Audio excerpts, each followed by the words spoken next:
Il y a un truc que je ne comprends pas très bien, c'est qu'en fait, tous les frontaliers sont assurés pratiquement dans le privé, actuellement. Et pourquoi ils devraient changer d'assurance? Alors justement, vous vous posez la même question que moi, monsieur, si vous ne l'avez pas entendu. Excusez-moi, personnellement, je suis pas frontalier. J'ai une entreprise sur France, et ça fait 3 ans que je suis assuré dans le privé. Donc je pratique ce que vous faites. Mais je vis avec une lutte frontalière et je me pose la question. J'ai répondu à beaucoup de frontaliers déjà depuis pas mal de temps dans le temps, mais vous êtes déjà assuré dans le privé. Pourquoi vous ne devez pas en changer?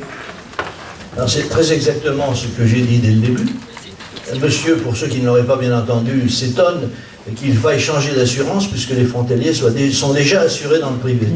Effectivement, ils n'ont pas à changer d'assurance, sauf que le gouvernement veut les y obliger.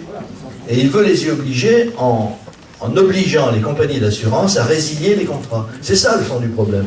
Est-ce qu'il y a une clause en cas de rupture de contrat? Quelles sont les clauses en cas de rupture de contrat? Oui, mais le problème est extrêmement simple.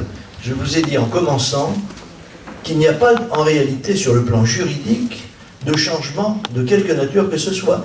Si vous êtes assuré dans le privé, je vous ai lu les lois françaises qui vous autorisent à le rester. Sauf que le gouvernement, en tout cas c'est ce que nous avons lu et entendu, a déclaré qu'à partir du 31 mai 2014, vous ne pourriez plus conserver vos assurances françaises. C'est le gouvernement qui l'a déclaré. Et naturellement, il passera à l'acte, vraisemblablement, en donnant aux assureurs l'ordre qu'il est vraisemblable qu'ils accepteront et qu'ils exécuteront de résilier les contrats. Certains sont même en train de le faire. Tu veux ajouter Oui, il y a deux choses en plus. On nous demandait pourquoi nous on parlait des européennes et pas des assurances privées françaises. La première, la raison, c'est que la première, même si aujourd'hui il était possible de rester sur une assurance privée française pour les Français en général, dites-vous bien que ça vous met CSG, CRDS dans la tête à 6 mois. Parce que bien évidemment, on vous a dit qu'il n'y aura pas de CSG, CRDS, et vous croyez quoi? Pour être exemple, on est assujetti à CSG, CRDS si on est résident fiscal en France, que vous êtes, et assuré un régime français de sécurité sociale.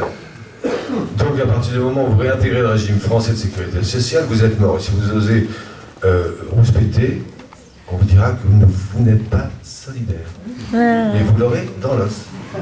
Voilà, c'est pour ça qu'on n'est pas pour les assurances privées françaises, parce que ça vous assujettit à CSG, CRDS. Ensuite, ces assurances privées qui vous assurent aujourd'hui en France et qui vont disparaître, elles ne pleurent pas, hein.